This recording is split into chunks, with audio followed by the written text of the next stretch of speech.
I want to start today by putting a picture in your head that I think haunts a lot of us, even if we don't, talk about it at the dinner table.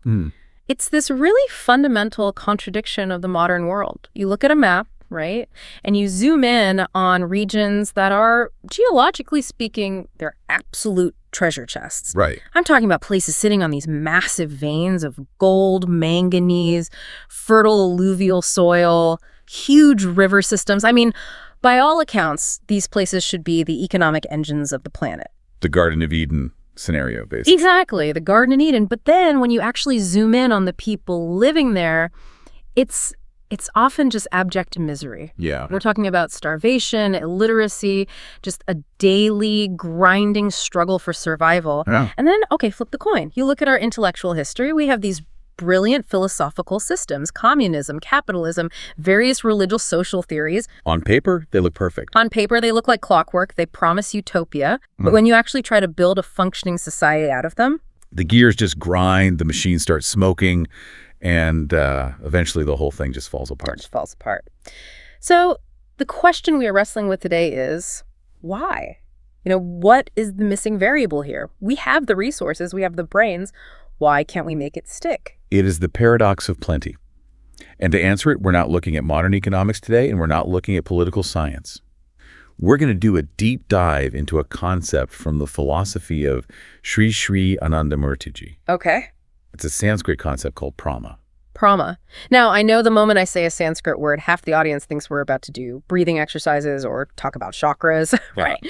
But looking at these source texts, specifically the discourses on physical propulsion and the principle of universal balance, this doesn't feel like yoga studio philosophy. This feels more like structural engineering. That is the perfect way to frame it. It is engineering. See, Prama is often translated simply as balance, but that's a really lazy translation. If you read the text closely, it's defined as dynamic equilibrium and equipoise. Okay. Dynamic equilibrium and equipoise. Those sound like physics terms. They are. And that is the mission for this deep dive.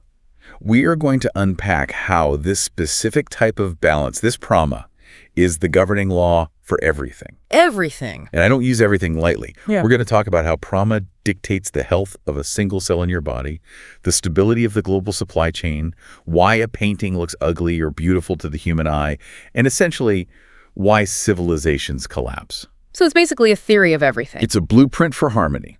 And I want to be clear right off the bat. The source material is incredibly optimistic. This is not a deep dive about how we're all doomed. Good. It's a manual on how the machine is supposed to work. A blueprint. I like that. So let's look at the roadmap. We're going to start abstract, the physics of this balance. We need to define our terms. Like you said, balance is a tricky word. Then we're going to get personal and talk about the triangles of life. Physical, psychic, and spiritual. We'll look at the cycle of degeneration, which is a nice way of saying how things go to hell. A very nice way, yes. And then we'll finish with the practical solutions. How do we fix it? From the cosmic to the kitchen table, it covers it all. All right, let's jump in. Section 1, defining Prama. You corrected me on the word balance earlier. You said dynamic equilibrium and equipoise.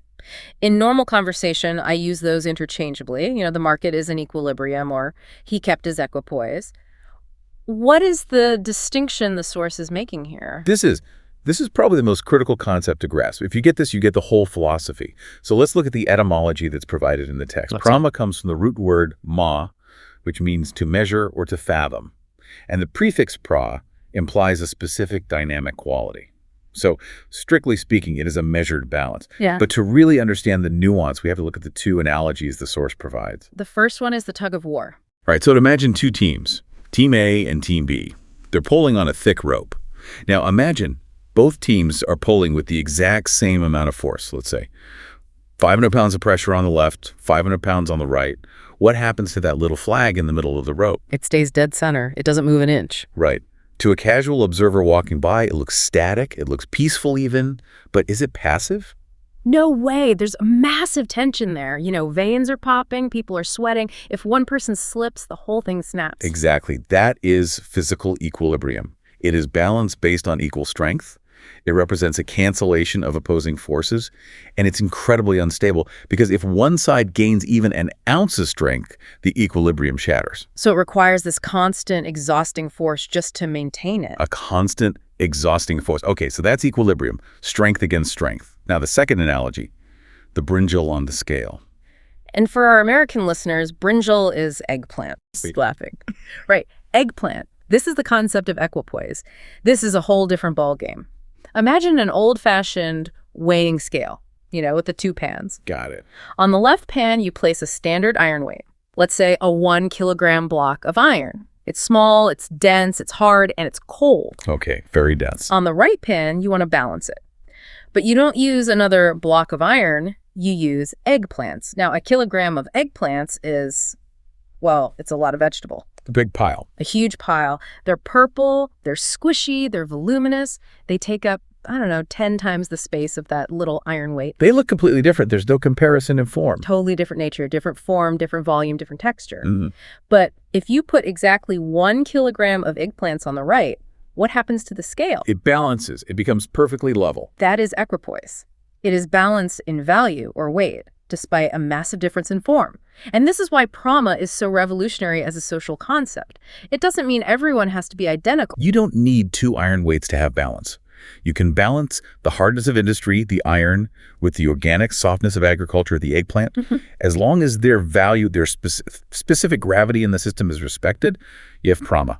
That's a huge distinction because usually when we talk about equality or balance in society, we try to force everyone to be the same. Everyone has to be an iron weight. And this says, no, be an eggplant. Just be a 1 kilogram eggplant if that's what's needed. Precisely.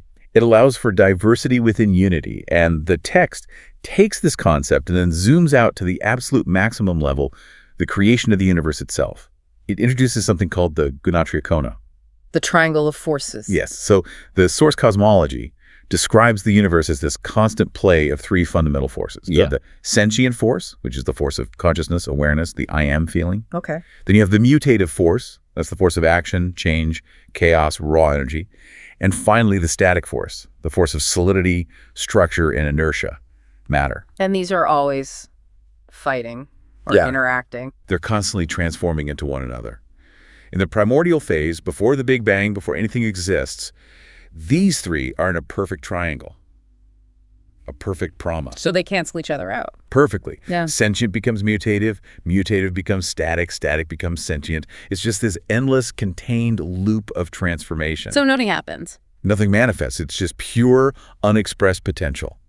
But the moment that balance is lost, the moment one angle of that triangle gets just a little too strong, boom, creation leaks out. The universe pours out through vertex of the triangle. And this is where it lands on us. Because we are products of that creation, human beings also have a triangle. The source calls it the Lokatrikon. The human triangle. And the text breaks us down into 3 parts. Physical, psychic, which is, mental. The mind, yes. And spiritual. And here's the thesis statement for the entire episode, really. The goal of human life, according to this philosophy, is to align your little broken triangle, your Lokatrikon back into sync with the cosmic balance. So we're trying to tune our instrument to the frequency of the universe. That's it, exactly. You're tuning your violin to the orchestra of the cosmos. Okay, so if the goal is alignment, we need to be honest about where we are misaligned. And the source material spends a lot of time diagnosing the mess we're in, particularly starting with the physical sphere. This brings us right back to that hook I mentioned, the rich land, poor people paradox. This is what the text calls the lack of Prama in the physical sphere. And it uses 2 case studies from India, the region of Rar and the state of Orissa. But frankly, looking at the data, you could apply this to the Congo, to parts of Latin America, even to Appalachia in the U.S. Let's look at the specific example of Rar. The description here is it's heartbreaking. The text calls it the starting point of civilization. It says the land is literally packed with wealth. It lists the geology. Yeah. Gold, copper, mercury, manganese. I mean, the very rocks are valuable. Then you look at the surface. The rivers, the Damodar, the Ajachay, they bring this rich alluvial soil that's enriched with calcium. It lists the potential harvest. Paddy, wheat, sugarcane, silk. It says you could grow custard, apples, guavas, grapes. It sounds like a paradise. An absolute paradise on paper. And yet, what is the reality that's described in the source? Undernourished, skeletal, illiterate. It says they are half-naked populations struggling to survive. It's just, it's a shocking contrast. And Orissa is described in similar terms. A massive coastline, perfect for trade. Huge potential for tidal energy. Iron and steel capabilities. Yet, Abject poverty prevails. So usually when we see poverty, the first thing we blame is a lack of resources. Oh, they just don't have good land. But here the diagnosis is completely different. The diagnosis is a lack of prama and planning. The text explicitly says, nature has been bountiful, but due to the lack of benevolent propensities, those materials have not been utilized. It is a failure of human management. It's a failure of will. It's a failure of will. We have the iron weight, the resources, but we haven't balanced the scale with the right actions. That phrase, benevolent propensities, that's such a polite way of saying we just haven't cared enough to organize it properly. Or we've organized it for pure extraction rather than for balance, which is a different goal entirely. Right. So that's the macro level. But Prama starts with the individual. If I want to fix the world, the argument is I have to fix my own physical triangle first. The text calls this physical propulsion. And this is where the text gets very direct. It says, everything moves, nothing is static. And this is key. If you stop moving, physically or mentally, you don't just stay still, you crudify. Crudify, that's a great gross word. It's so accurate, isn't it? You turn into crud, into inert matter. Yeah. The text warns that if the mind dwells on static things or stops moving, it faces retardation. You literally become like a rock. So to keep Prama, you need this physical urge. You need to keep moving, and the source gives us a checklist. 6 requisites. A 6-point plan for physical balance. I want to run through these because I think they apply to anyone, whether you're a CEO or a student. Number 1, firm determination. The text says, I must be successful. It's not a wish. It's not a hope. It's a command to the self. Without the will to move, balance is impossible because Prama is dynamic. Right. You can't balance a bicycle that isn't moving. The second you stop pedaling, you fall over. That's a great image. Okay, number 2, Shraddha. Now, usually this is translated as faith, but the text corrects us here, doesn't it? It does. It breaks it down linguistically, which I find fascinating. Shrut means supreme veracity or absolute truth. Da means movement.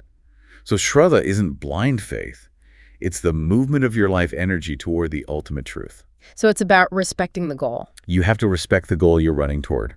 If you don't value the destination, you won't run. Simple as that. Number 3, Guru Pujanam, following the guidelines of the preceptor. Basically, you need a coach. You need a guide. You can't invent the path entirely on your own. It's about having humility and learning, which is a form of balance itself. That makes sense. Number 4, Samadhapav. This is the balanced mind. This is literally maintaining Prama amidst the chaos of life. When things go wrong, you don't panic. When things go right, you don't get arrogant. You keep the keel steady. Number 5, self-restraint, controlling the senses. Yeah, this is just basic thermodynamics. You have a limited amount of energy. If you're leaking that energy, chasing every random impulse, every distraction, every craving, every endless scrolling session, you have no propulsion left for the big goal. You just stall out. You stall out, your bike stops moving. And number 6, this one really surprised me because it's so specific and so biological. Pramitahara, a balanced diet. Okay, we need to camp out here for a second. This isn't just your mom telling you to eat your veggies. The source material presents a profound biological argument for consciousness. It says the body is made of protoplasmic cells. Right. And where do those cells come from? They're formed from the food we eat, the light we absorb, the air we breathe, and the water we drink. Now here is the incredible leap the text makes. The human mind is defined as the collective mind of these protoplasmic cells. Wait, hold on. So my mind, my thoughts, my personality, my consciousness is just the aggregate hum of all my tiny cells. In the physical stratum, yes, that's the argument. So the equation becomes unavoidable. Defective food creates defective cells. And defective cells create a defective mind. Exactly. That is both terrifying and incredibly empowering at the same time. It explains a lot, doesn't it? Yeah. The text explicitly warns against tamasic or static foods. So these are foods that are old, decaying, processed, or inherently heavy. Leftovers from 3 days ago. Yes, or just foods that deaden the system. The logic is, if you eat dead energy, your cells become heavy. Your mind loses its agility.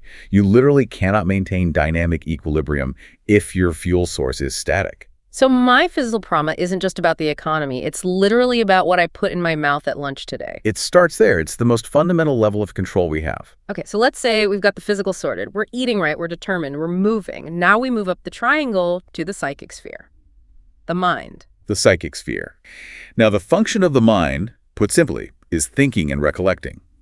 But the source says true greatness lies in intellectual subtlety and wisdom. not just raw data processing. And this is where we get into aesthetics. I absolutely love this section on art because I feel like in the modern world, we sort of lost any objective standard for art. It's all, whatever you feel. That's subjective. But this text argues that without Prama, art is, well, it's just garbage. It's pretty blunt about it. It uses a fantastic analogy. The painter and the pond. Walk us through it. Okay, so imagine a painter. He takes a canvas. He's painting a landscape. And in the corner, he paints a little pond. Let's say the pond takes up 1 square inch of the canvas. A tiny little pond. A tiny pond. But then, sitting in the middle of that tiny pond, he paints this massive, glorious lotus flower.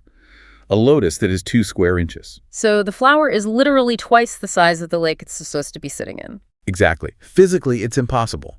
And visually, it's jarring.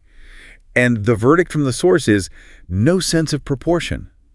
The colors might be beautiful, the brushstrokes might be masterful, but it fails as art because the Prama, the internal logic of proportion, is broken. It's disturbing to the eye. It doesn't create a sense of harmony. It creates psychic dissonance rather than psychic harmony. And the text applies this to music and literature too. Right. It mentions the ingredients of a song. It says a song is a blend of 4 things: idea, language, melody, and rhythm. Okay. You can have the most beautiful, sweet melody, but if the lyrics are just trash, the Prama is lost.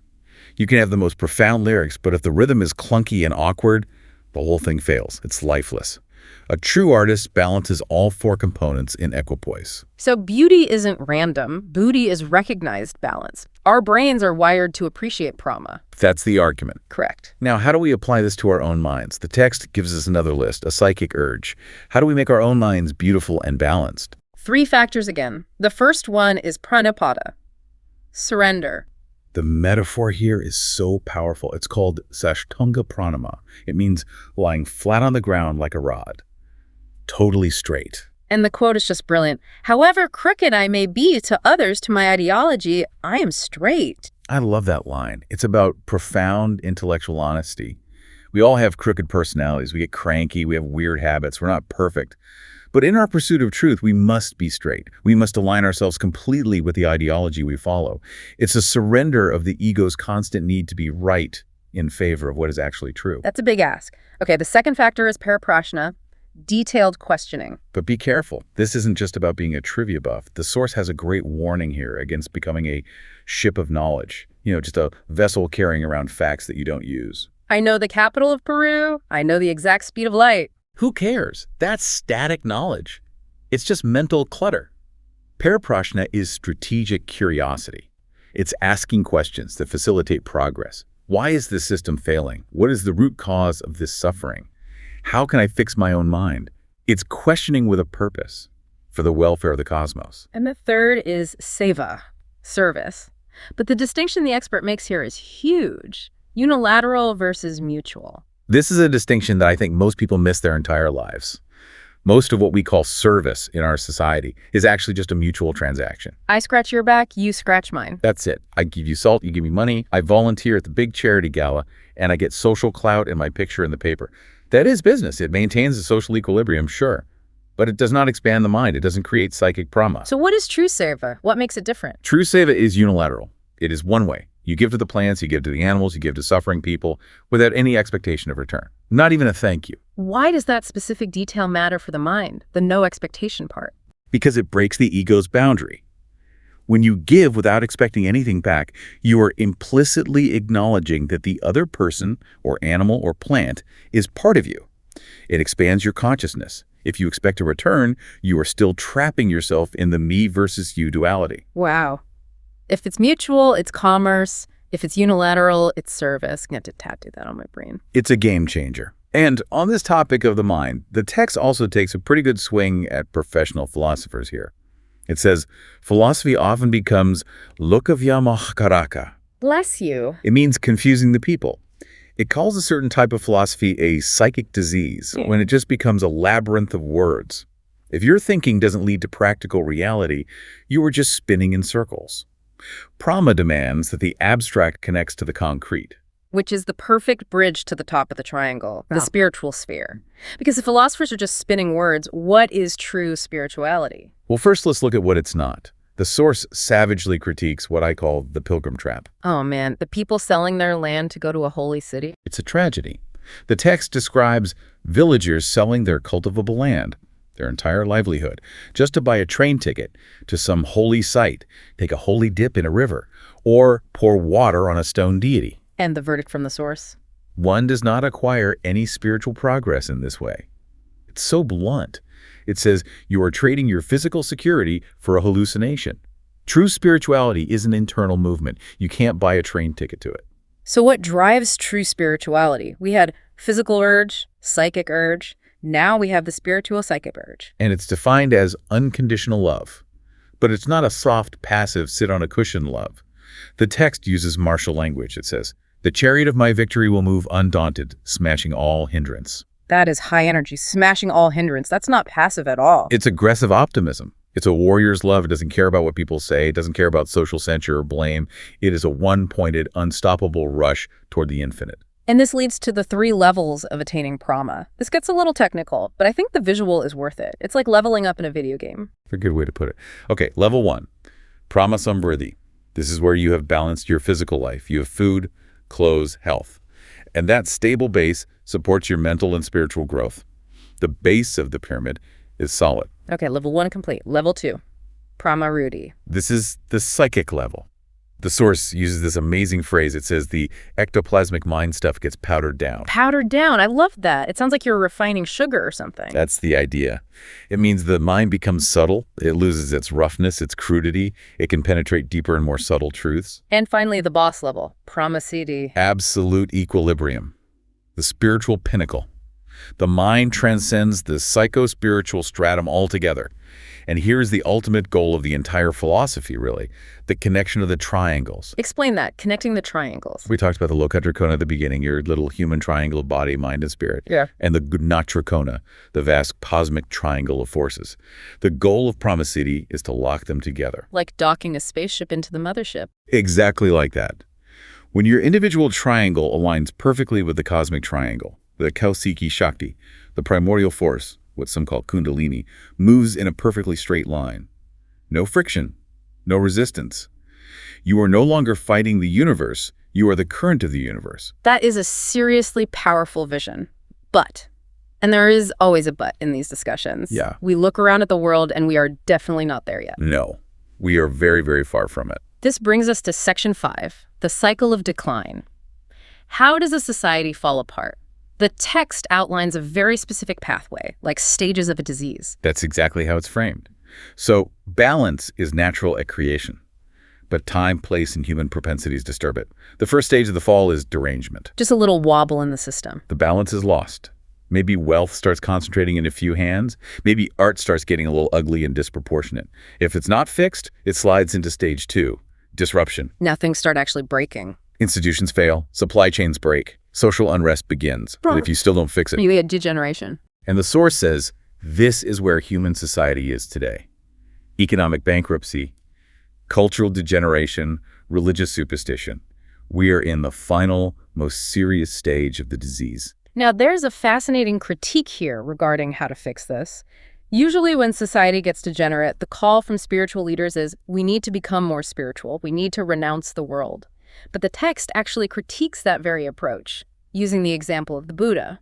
This is a very nuanced point, so we have to be careful. The text has immense respect for Buddha as a spiritual figure, but it critiques the path of nivritti, which is pure renunciation or withdrawal, as a social model. Why? What was wrong with it? Because it lacked prama.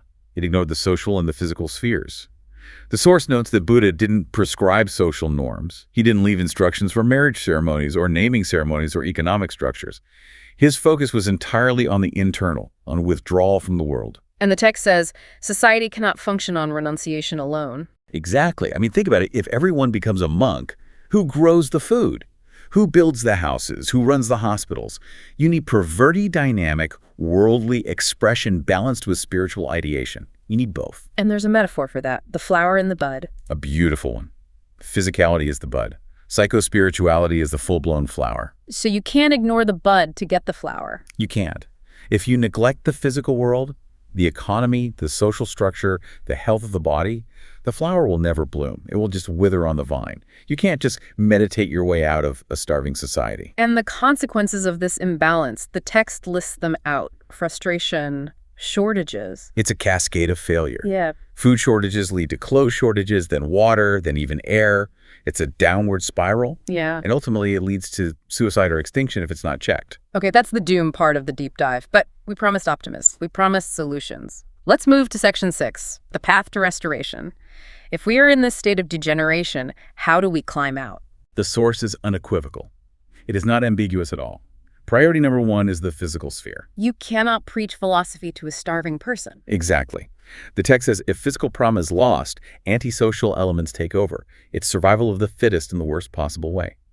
So, before we talk about high spiritual ideals, we must secure the physical basics for everyone. And the strategy proposed isn't just throw money at it, it's this concept of subtriangles. This is a brilliant systems thinking approach. You don't just try to fix the economy as one big blob. You divide the physical stratum into its components, its substrata: agriculture, industry, commerce, medicine, irrigation. Each of these is a subtriangle. So you balance the agriculture triangle, then you balance the medical triangle, and so on. Yes, if you balance the parts, the whole stabilizes. And interestingly, the source classifies science as part of the physical stratum because it deals with the material world, but it puts the humanities, like literature and history, as part of the psychic stratum. So, practically speaking, how do we fix the agriculture triangle? The text gives a pretty specific list. It's very practical. First, assess demand versus supply. How many people do we have? How much food do they actually need? Not what can we sell, but what do they need? Second, utilize land to the maximum 3 to 4 crops a year, proper fertilizers, no wasted potential. And it mentions PROU principles here. Right. Progressive utilization theory. We could do a whole episode just on that. But the core idea that's relevant here is production for consumption, not for profit. That is a massive shift in thinking. It's a total paradigm shift. Think about it. If the goal of agriculture is profit, you might grow cash crops for export while the local population starves. You might destroy the topsoil with chemicals to get a quick, massive yield. That violates Prama. Because it's not sustainable. It's not. But if the goal is consumption, your first priority is to ensure everyone is fed. Then you preserve the soil for future generations. You create balance. And this brings up the question of global interconnectedness. There is this Q&A section in the source where someone asks, can one country have Prama if its neighbor is starving? And the answer is a resounding no. Absolutely not. The quote is, side by side, light and darkness cannot remain. And look at the world today. Can an affluent America truly be stable and at peace if its neighbors are in chaos? Can a wealthy city be safe if it is surrounded by desperate slums? No. The imbalance creates pressure. It creates migration, crime, conflict, war. You cannot build a fortress of Prama in a sea of misery. So physical security must be universal for anyone to be truly secure. It has to be. Peace is impossible without universal physical security. Now, what about education? If we fix the food, how do we fix the mind? The source suggests a really radical shift here to create that spiritual urge we talked about. It says we are focusing on completely the wrong end of the spectrum. We pump all this money into colleges and universities, but the source says, I am not in favor of starting colleges. I'm in favor of starting primary schools. Start early. Start with the kindergartners. The foundation. If you want to change the psychic color of humanity, you have to start with the children. And the curriculum shouldn't just be reading and writing. It should be yoga, asanas, proper diet, and a universal outlook. This universe is ours. That's the motto. Not this nation is ours, or this religion is ours, or this tribe is ours. This universe. If a child grows up truly believing that the plants, the animals, and the people of the whole world are their family, then Prama becomes natural. You don't have to force it on them as an adult. It's such a simple but profound shift. We spend so much time and effort deprogramming adults from their biases. Why not just not program the biases in the first place? Exactly. That is the neo-humanist approach to education mentioned in the text. Okay, we're getting into the advanced concepts now, section 7. We've talked about the lack of Prama, but what is the active enemy of Prama? The source identifies it very clearly as dogma. Dogma is the wall that blocks the flow of Prama, and the source is an equal opportunity offender here. It calls out everyone. Capitalism, communism, religion, all are described as having dogmas that get in the way. It points out the incredible contradictions that dogma creates. I mean, look at the banking example. There are countries where the dominant religion strictly forbids charging interest. It is a core dogma. Yet they have massive modern banks. And those banks run on interest. It's a fundamental hypocrisy. It's a friction between belief and reality. And that friction prevents any real balance. Or the example of countries that preach turn the other cheek. And yet, those same countries fought two of the most brutal world wars in human history. The source asks, can there be any physical Prama? The answer is no. Because the mental software, the dogma, is constantly clashing with the physical actions. It also mentions nationalism as a dogma. Yeah, not recognizing the existence or humanity of other nations or people just because of some lines on a map. It's a denial of reality. And Prama is ultimately about aligning with reality, not with a constructed dogma. Okay, the final advanced concept, and this one sounds a bit like science fiction, is microvita. It's presented as a key part of this whole balance mechanism. Think of microvita as the link between matter and consciousness. The text describes them as subtle life entities, smaller than atoms, existing in both the physical and the psychic realms. They're the building blocks of life and thought. And the text says diseases can be caused by them. Yes. But here is the nuance, and this is very Prama in its thinking. Are they good or are they bad? The text says, no microvitum is either a friend or enemy by nature. It depends entirely on how they are used. The analogy given is snake venom. Is snake venom bad? Well, if a cobra bites you, yeah, it's pretty bad. Right. But scientists use that same snake venom to create life-saving medicine. It's the same substance, but its effect depends on the application and intention. So it's about control. It's about how we manage these subtle forces. Exactly. Good people, people with Prama, must learn to control these subtle forces to restore balance in the world. The text suggests that if you are mentally balanced and benevolent, you attract positive or friend microvita. If you're degenerate and hateful, you attract enemy microvita. It's this profound call to responsibility for our inner state. So let's bring this all home. We have covered a lot of ground. We've gone from the cosmic triangle all the way down to the food on our plate. It really is a comprehensive worldview. There's not much it doesn't touch. If we synthesize this, the vision of the future offered by Sri Anandamurti is really a world built on these subtriangles, isn't it? Yes. Imagine a world where the physical needs are met, not by luck, not by charity, but by rigorous, benevolent planning. Agriculture is balanced. Industry is balanced. No one is starving because we finally realized that light and darkness cannot coexist side by side. And in that world, with the physical base secure, the mind is finally free. It's not trapped in dogma. It's not painting disproportionate lotuses. It's asking those deep, meaningful questions, the paraprashna. And the spirit is moving in a straight line toward the cosmic goal, with nothing holding it back. So, for the listener right now who's maybe walking their dog or driving to work, what is the so what? What do they do with all this? The so what is to check your own triangle. Your personal Lokatrikon. Do a self-audit. Look at your physical vertex. Are you eating that tamasic food that makes your mind dull? Are you ignoring your health, letting your physical base crumble? If so, you're dragging down your whole triangle. And then look at your psychic vertex. Are you asking real questions? Are you serving others unilaterally? Or is everything just a transaction? Are you creating beauty or just consuming noise? And look at your spiritual vertex. Are you trapped in dogma? Are you just following rituals because that's what you were taught? Or do you have that aggressive, chariot-smashing love for the infinite? It's a personal balance sheet. It is. And the optimistic conclusion from the source is just so powerful. It says, your coming to this earth will be successful. It's a promise. That's a great line to hold on to, that success is possible. The goal is Pramasidi. And it's not just for you. This is the key. When you balance your own triangle, you help balance the collective triangle of humanity. You help pull the world out of degeneration and back into alignment. I love that thought, that my personal balance isn't selfish. It actually contributes to the cosmic balance. It makes the effort feel well worth it. Absolutely. We're all vertices in the great triangle of existence. I want to leave the listeners with a final thought to chew on, something provocative to take with them. Go for it. If Prama really is the fundamental law of the universe, and nature always eventually seeks balance, is the current global chaos we see, the climate crisis, The political polarization, the shocking inequality. Is it just the painful realignment phase? Is it the universe snapping us back into Prama whether we like it or not? And the real question is, are you pushing the scale towards balance or are you just adding dead weight?